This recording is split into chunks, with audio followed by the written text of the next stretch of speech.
Vous écoutez Questions et réflexions, un programme audio proposé par La Parole Donnée. Grand reporter et éditorialiste à Nice Matin, l'ancien journaliste Jacques Gantier s'est également fait un nom dans la gastronomie. Pendant 25 ans, le guide Gantier a aidé les gourmets à découvrir les meilleures tables du Sud-Est, souvent oubliées par le Michelin ou le Goemio. Aujourd'hui à la retraite, Jacques Gantier n'a toujours pas le projet de poser la plume et la fourchette. Dans cet entretien, il revient sur sa longue carrière de journaliste. Il se confie également sur ses origines gasconnes, son éducation au bonheur de déguster un foie gras ou un cassoulet, et sa passion d'aller régulièrement à la rencontre des nouveaux chefs du Sud, qu'ils soient à la tête de grandes ou de petites tables. C'est désormais sur le blog Table Libre que le critique gastronomique partage ses avis et conseils, les bonnes adresses du moment et celles en devenir, avec, ancré en lui, la mission de tout faire pour nous éviter la faute de goût. Je m'appelle Jacques Gantier, je suis né le 17 mars 1947 dans un département qui s'appelle le Lot-et-Garonne, 47, et je crois que le chiffre 7 m'a toujours suivi dans ma vie, ce qui est assez marrant. Et j'avoue que très vite, j'ai voulu devenir journaliste. Mes parents m'avaient acheté une machine à écrire Japy, et ça a été un peu le signe comme ça d'un métier que j'ignorais, parce qu'à l'époque, l'orientation n'était pas extraordinaire. On ne savait pas qu'est-ce qu'on allait faire de demain. Où on était enseignant, par exemple, où on était journaliste comme je l'ai été, et mes vertus pédagogiques étant à peu près nulles, je crois que j'ai choisi le bon chemin. En fait, quand j'ai commencé, moi, j'étais chez le collège 5 après à Agen, parce que moi, je revendique ma gasconitude. Hein. Je suis un provençal immigré, j'ai ma carte de séjour de Provence, mais je suis quand même un gascon de cœur. Et ça, c'est très important. Donc j'ai fait mes études à Agen, qui est une petite ville de rugby, parce que le rugby aussi fait partie de ma vie. J'ai joué à Agen, mais alors en réserve, très très mauvais, mais potable, demi d'ouverture et centre à Agen. Et je suis parti faire mes études à Bordeaux, où très vite j'ai fait un certificat de technique de l'information, où j'ai été glorieusement éliminé par une question sur l'Europe et la presse, et je suis parti à Paris où j'ai fait l'école de journalisme, le centre de formation de journalistes. En quelle année ? C'était en 1968. Et ça, c'est extraordinaire, parce que sous les yeux, j'avais un spectacle, le spectacle de ma vie, finalement, et de mon métier, sur un plateau. J'étais étudiant, donc j'étais intéressé par la révolution qui était sous mes yeux, la rue Gay-Lussac. Il y a eu des moments incroyables de partage à la fois et de révolution, il faut le dire. Et surtout le métier, c'est-à-dire j'avais sous les yeux le métier que j'allais faire avec tout ce qui se passait politiquement. Et pendant l'année de 68, ça a été formidable. Ensuite, je suis parti, j'ai été désigné pour faire le journal interne des JO d'hiver de Grenoble, où il y avait finalement les premières maisons de la culture de Malraux et de Gaulle qui avaient inauguré ces JO. Et ensuite, je suis parti au Sénégal, où j'ai créé en partie le journal Le Soleil, qui existe toujours. À l'époque, je me rappelle que j'avais fait le voyage sur l'Ancerville, qui est un bateau qui faisait la liaison entre la France et le Sénégal. Et les Noirs qui étaient sur ce bateau, ils avaient d'énormes postes de radio, et ils ont écouté la mort de Gaulle. C'était comme la mort du père. Je me souviens, c'était l'arrivée à Dakar était une arrivée assez incroyable. Et donc, j'ai fait du journalisme à Dakar pendant 1 an. J'ai fait aussi un reportage de guerre en Guinée-Bissau, puisque la Guinée-Bissau était en guerre contre le Portugal. Et j'ai failli mourir sous une bombe portugaise qui m'a épargné à ce moment-là. Donc, quand je suis revenu, j'avais deux solutions. J'avais travaillé avec un journaliste du Figaro qui ensuite a été évincé du Soleil. Et j'ai ensuite travaillé avec un journaliste de France Soir, Jean-Loup Dariel, qui était un type extraordinaire, un grand reporter, qui m'a fait 2 lettres de recommandation à l'époque. Une pour le France Soir et une pour Nice Matin, dont le correspondant local à l'époque était Guy Riffet, qui était le rédacteur en chef adjoint du journal. Et j'avoue que quand je suis arrivé à Paris au retour du Sénégal, c'était les premières charrettes de journalistes. Donc les journalistes partaient, je me suis dit, mais je ne vais pas arriver à France Soir, alors qu'ils en foutent à la porte une 50aine. Donc je déchire ma lettre, je ne vais pas à France Soir. Et je vais à Nice Matin, où je suis, accepté, avec un truc extraordinaire. Pendant 3 mois, on faisait des reportages, mais en double. on était en double interdiction de signer. Donc j'ai fait le palais à l'époque, les faits divers, enfin, tout ce qu'on faisait, une formation très intéressante. Finalement, être localier, moi je trouve qu'un grand journaliste est aussi un localier, hein, qui peut, c'est pas nécessairement être un grand reporter.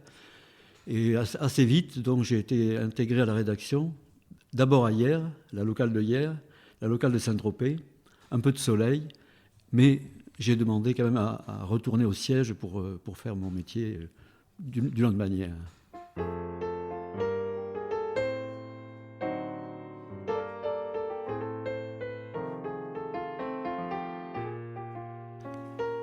Donc, dans les années 70-80, j'ai fait mon métier au sein du journal, à la rédaction de Nice. Et puis, finalement, j'ai fait un jour une interview d'un chef très connu à l'époque, qui était au Negresco, qui s'appelle Jacques Maximin.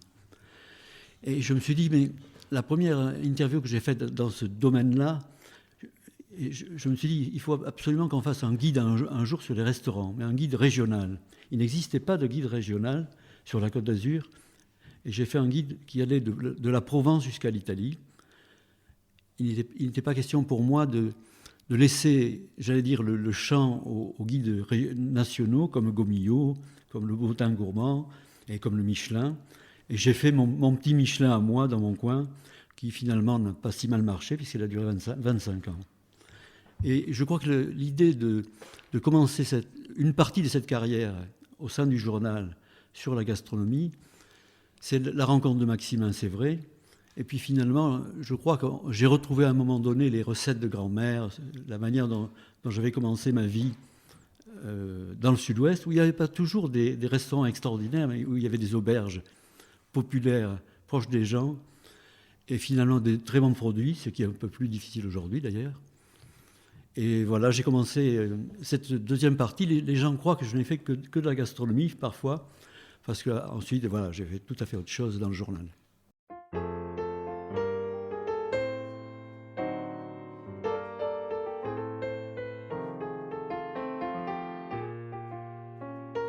Devenir critique gastronomique, c'est une chose que les gens ne comprennent pas toujours. Ils se disent, mais quel merveilleux métier, il suffit de manger, de s'asseoir, de repartir et d'écrire 3 mots.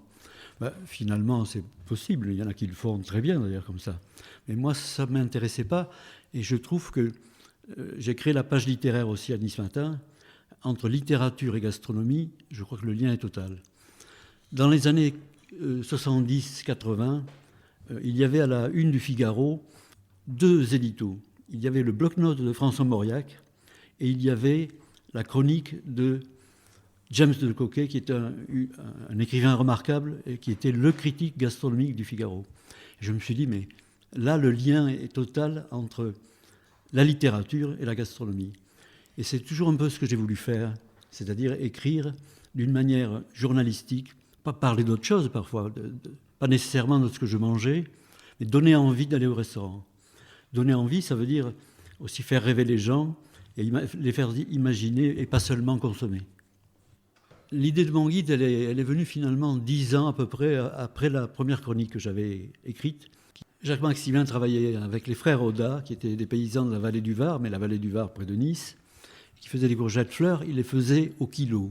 C'est-à-dire que les barquettes au kilo, c'était un revenu pas très élevé. Et lui a réussi à faire une recette extraordinaire sur la courgette fleur. Il leur a permis de les vendre à l'unité. À partir de ce moment-là, j'ai commencé à faire des chroniques sur les restaurants qui n'étaient pas du tout attendues au journal. J'étais même assez peu encouragé par la hiérarchie, il faut bien le dire. Et il s'est passé à peu près 10 ans.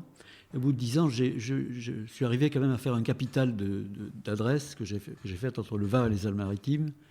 Je me suis dit, mais il faut que je fasse un guide à moi, un guide régional qui puisse concurrencer les guides nationaux. C'était au début des années 90 où j'ai créé mon guide, et un guide qui a duré 25 ans.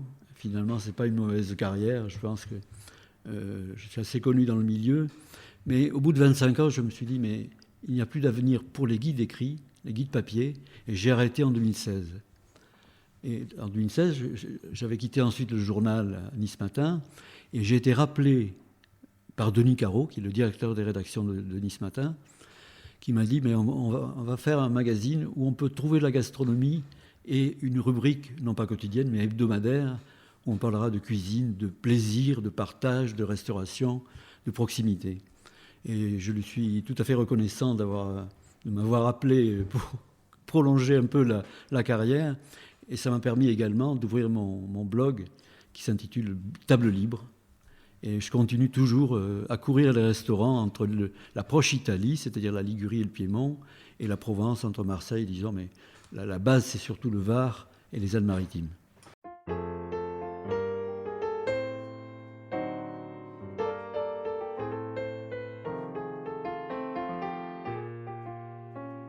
Lorsque j'ai commencé mon guide, et même avant, lorsque j'ai commencé mes chroniques, le paysage était très clair, c'était très simple finalement. Il y avait les grandes signatures, si on peut dire. Il y avait Verger, il y avait Houtier, il y avait Maximin après, qui a travaillé chez ces gens-là. Il y avait Alain Ducasse, qui est arrivé au Cap d'Antibes. Mais finalement, la gastronomie se résumait comme ça, avec les seigneurs de la gastronomie. Et ce qui est formidable au fil des années, c'est que tout s'est ouvert. Peut-être pas assez vite sur la Côte d'Azur, mais tout s'est ouvert. Et la gastronomie, aujourd'hui, elle est partout, elle est diversifiée, et c'est ça qui m'a intéressé. Moi, je suis contre le protectionnisme culinaire comme le reste, je suis contre c'était mieux avant. Moi, je pense aussi parfois que, comme tout le monde, c'était mieux avant, mais en réalité, je trouve qu'il faut vivre avec son temps et faire confiance à une jeune génération. Et aujourd'hui, je pense qu'on mange mieux dans les restaurants, ou dans beaucoup de restaurants, qu'il y a 20 ans ou 30 ans. Alors c'était mieux avant, je pense qu'on peut le garder pour les conversations entre copains, mais la réalité c'est que les restaurants aujourd'hui, même avec des difficultés aussi bien de recrutement de personnel, de prix, d'inflation, etc., difficulté de tenir un vrai restaurant et un bon restaurant, on a beaucoup plus de chances de bien manger partout.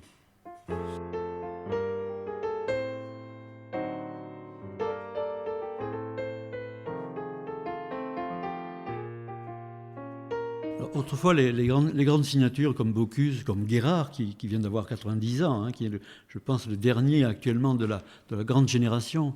Il y avait Saint-Derens, qui était un peu l'intello de la gastronomie.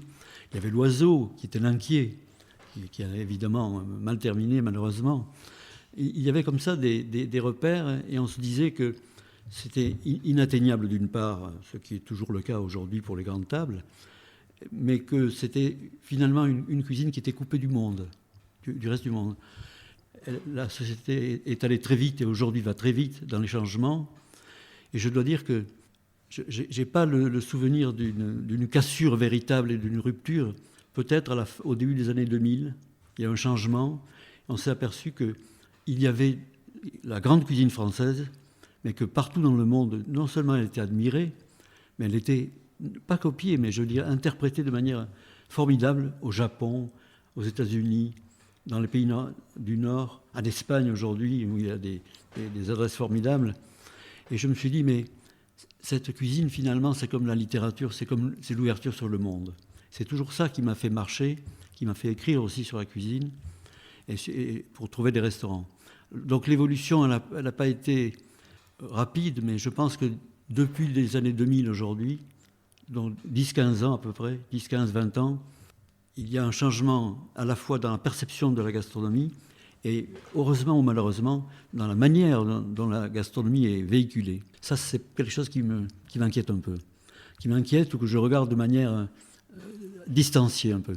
On a commencé par la télé-réalité, mais la télé-réalité, c'est déjà une vieille idée, c'est déjà trop ancien. Et aujourd'hui, il y a partout, tout le temps, sur les chaînes, sur les réseaux, des émissions, des interventions sur la cuisine, sur la gastronomie. Tout le monde est chef. Tout le monde veut être chef. Tout le monde ne peut pas être restaurateur. Je crois que dans mes parcours de gastronomie et de visite des restaurants, j'ai croisé des anciens de Top Chef, dont je tairai le nom, qui étaient vraiment formidables à l'image, mais pas terribles à l'usage. Et ça, je dois dire que il faut faire très attention parce que les règles restent les mêmes, les bases restent les mêmes. Aujourd'hui, la cuisine, c'est du spectacle et on ne peut pas l'empêcher. C'est aussi un métier, il y a des fonds, une base de travail, une base de réflexion, une formation. C'est ça le problème aujourd'hui, la formation des chefs. L'exemple même de Ducasse, par exemple, qu'on peut critiquer, mais qui est le plus médaillé, le plus étoilé du monde, c'est peut-être le chef qui a le plus formé de jeunes chefs partout dans le monde, entre l'Asie, les États-Unis, la France évidemment. Et je pense qu'on l'oublie ça.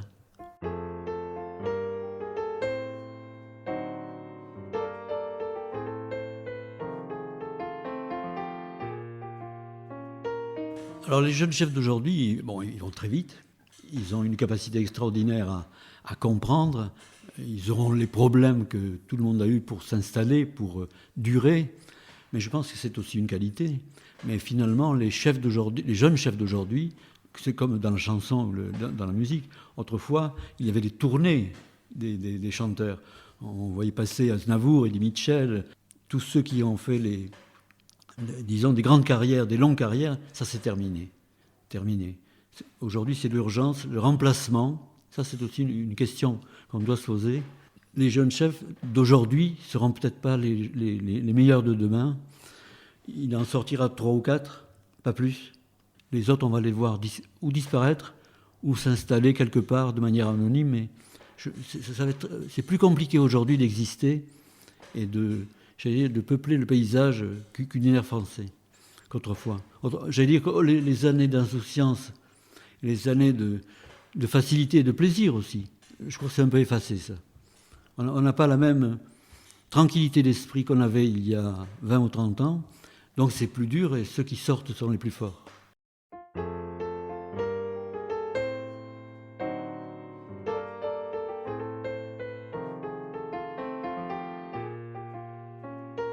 Pour ma part, j'ai connu le bon temps des guides, finalement. Le bon temps des guides qu'on appelle les guides papier, quels qu'ils soient.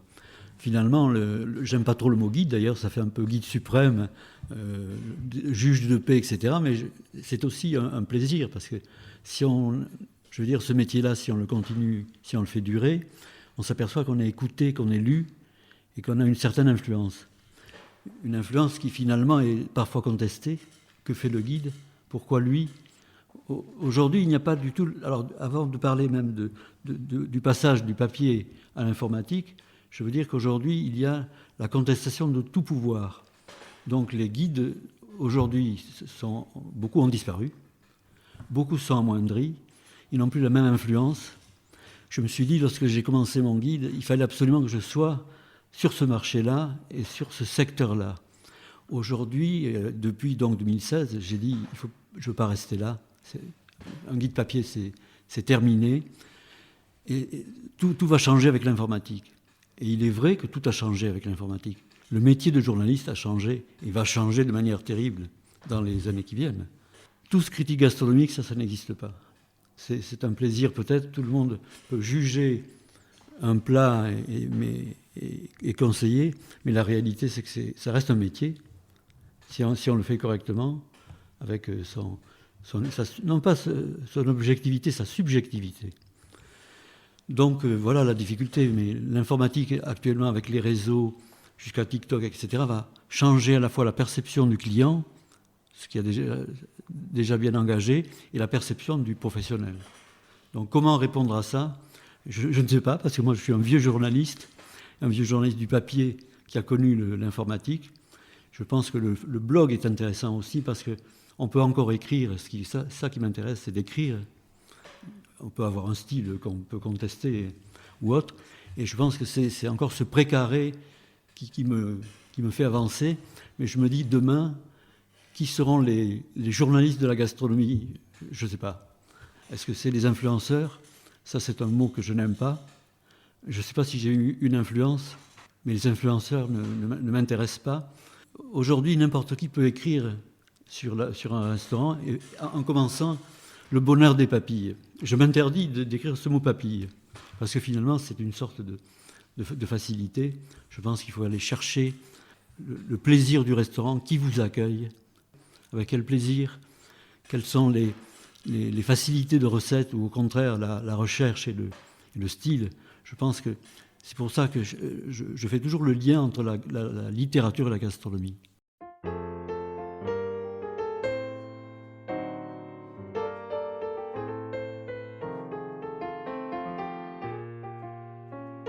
la gastronomie, ça a été aussi souvent des histoires de polémique.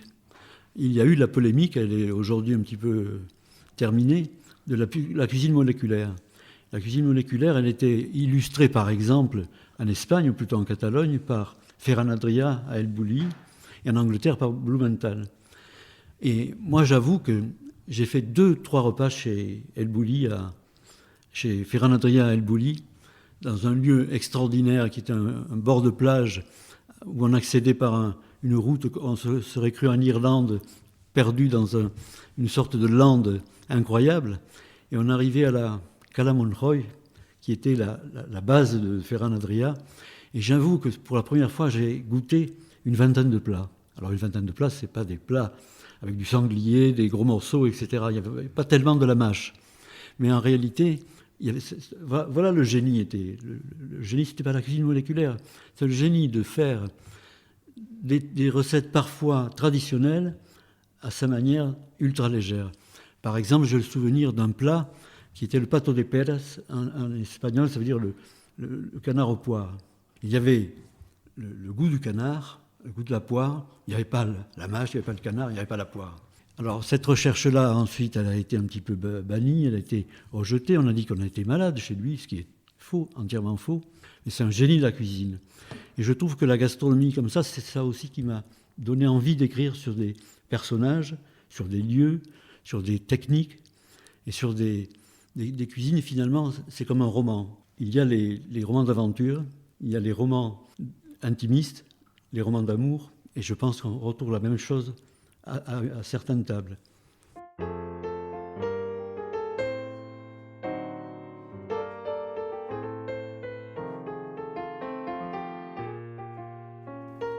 En 2016, quand j'ai quitté le journal, je me suis dit, je ne vais pas rester là.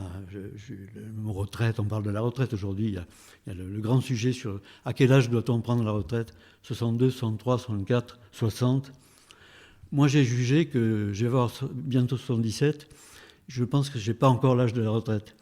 Alors je me suis dit, comment on va s'occuper après avoir quitté le journal, la chronique que j'avais créée au journal en 1982, et comment je vais continuer. Alors, je ne suis pas spécialiste de l'informatique, mais il était question d'un blog. Mon blog, il est intimiste, il est comme il s'appelle Table Libre, et je fais, j'écris toujours, d'abord, sur des restaurants que j'aime, que je ne connais pas, mais dont j'ai recoupé les informations pour les trouver. Je fais le même métier, j'écris toujours de la même manière, bonne ou mauvaise, mais j'écris toujours de la même manière. Et donc je suis toujours journaliste d'un blog, passager d'un blog. Alors aujourd'hui, ça aussi c'est un peu dépassé, parce qu'on trouve des avis des uns et des autres sur tous les réseaux sociaux. Ben voilà, je suis avec ma coque de noix sur cet océan d'informations qui parfois dérive totalement. Tout le monde peut parler de la cuisine, des restaurants. Et moi, j'ai un public qui me suit, finalement, des restaurateurs qui se disent après tout, qui font confiance à ce que j'écris, qui n'est pas toujours négatif et insultant, mais qui est toujours attentif à ce métier.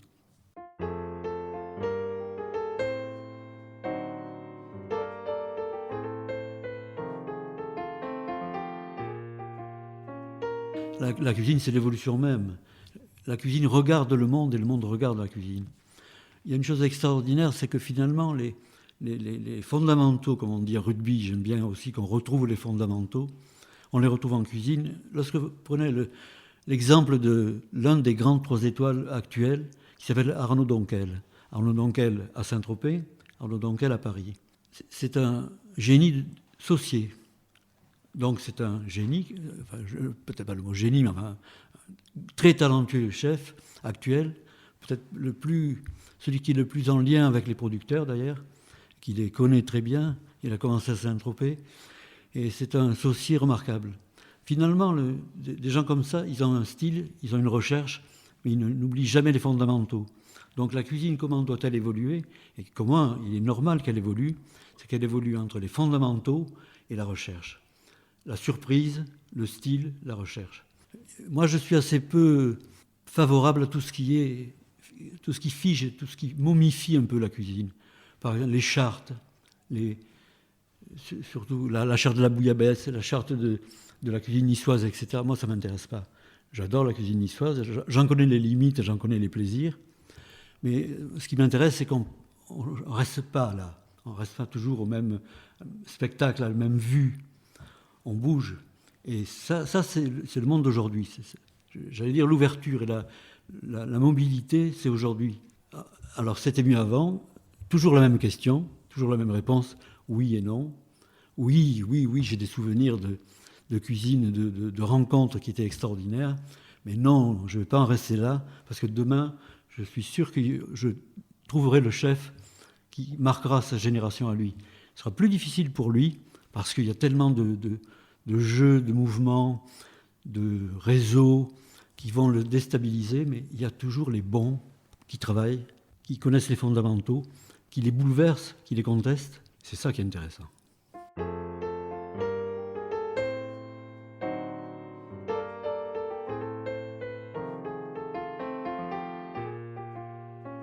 Le consommateur d'aujourd'hui par rapport au consommateur d'hier a changé, d'abord sur le temps qu'il passe, par exemple, au restaurant. Je me souviens ou bien des déjeuners d'affaires ou bien des déjeuners personnels, où des critiques gastronomiques d'ailleurs passaient 4 heures, 5 heures à table.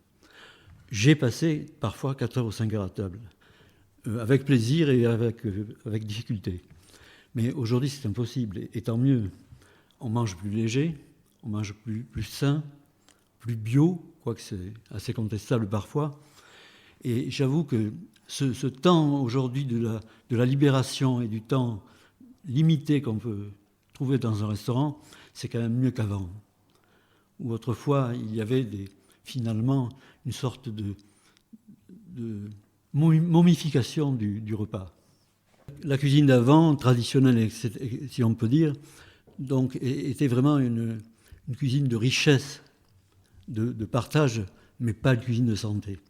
La notion de santé, à un moment donné, a été rejetée par la société parce que ça introduisait le mot famélique.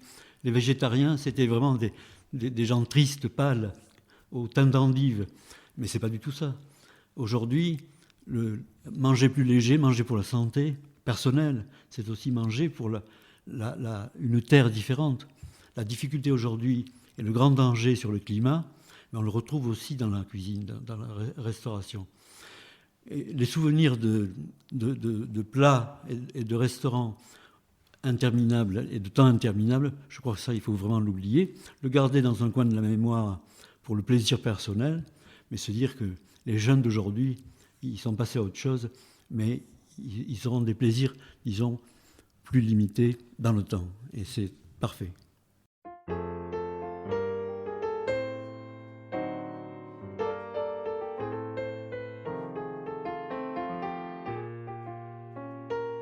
Quand je suis arrivé à Nice matin, j'étais un enfant du foie gras. Je suis un Gascon d'origine et je me souviens de même les repas familiaux avec les galantines, le foie gras, tout ce qui était les magrets de canard, les cassoulets évidemment. Tout ça c'est parfait et j'aime toujours. Il ne faut jamais surtout les oublier et continuer à les consommer. Mais je ne savais même pas ce que c'était que l'huile d'olive. Est-ce qu'on pouvait mettre de l'huile d'olive dans un plat ? Lorsque j'ai connu mon épouse hier, que j'ai découvert aussi la cuisine et les produits de la Provence et du Sud-Est, je me suis dit, mais il y a une autre vie un peu plus allégée qui va me permettre peut-être de vivre plus longtemps grâce à l'huile d'olive.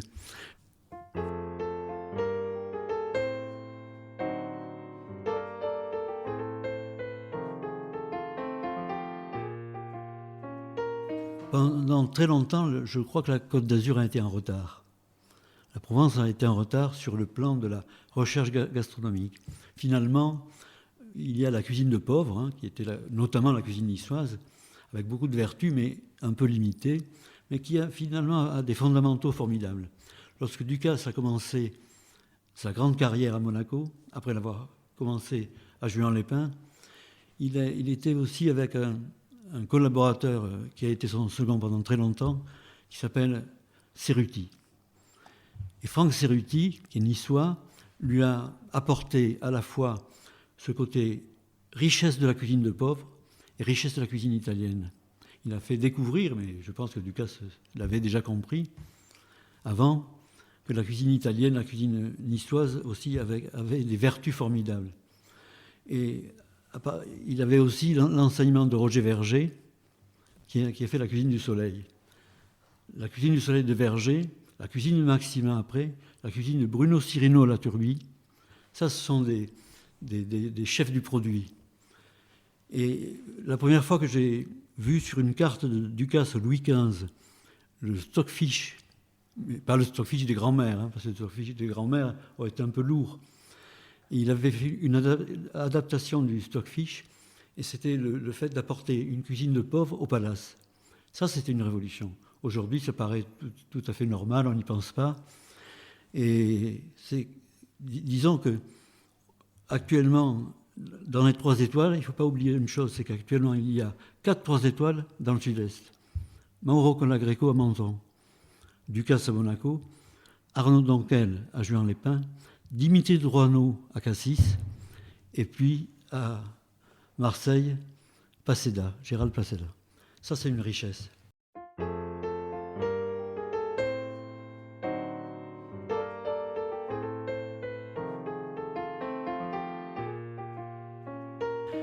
Dans ce paysage, il y a les grandes tables, les moyennes tables et ce qu'on appelle les petites tables. Ce n'est pas du tout péjoratif.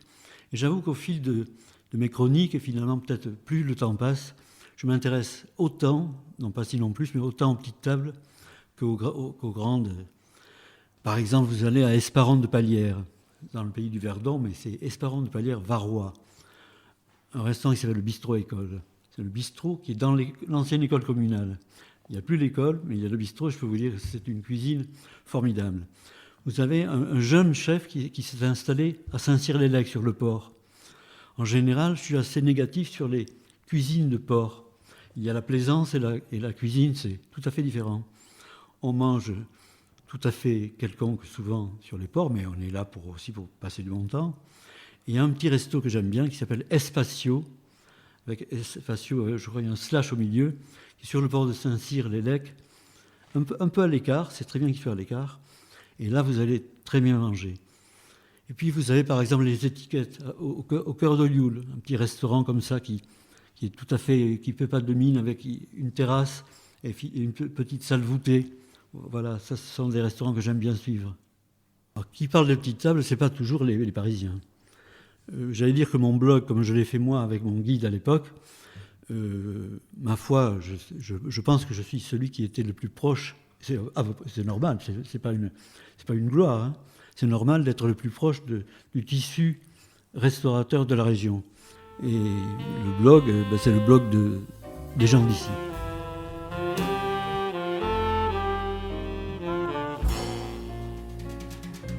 Merci d'avoir écouté cet épisode de La Parole Donnée. Vous pouvez nous suivre sur notre site et nos réseaux sociaux et nous soutenir via notre page Tipeee. À la semaine prochaine.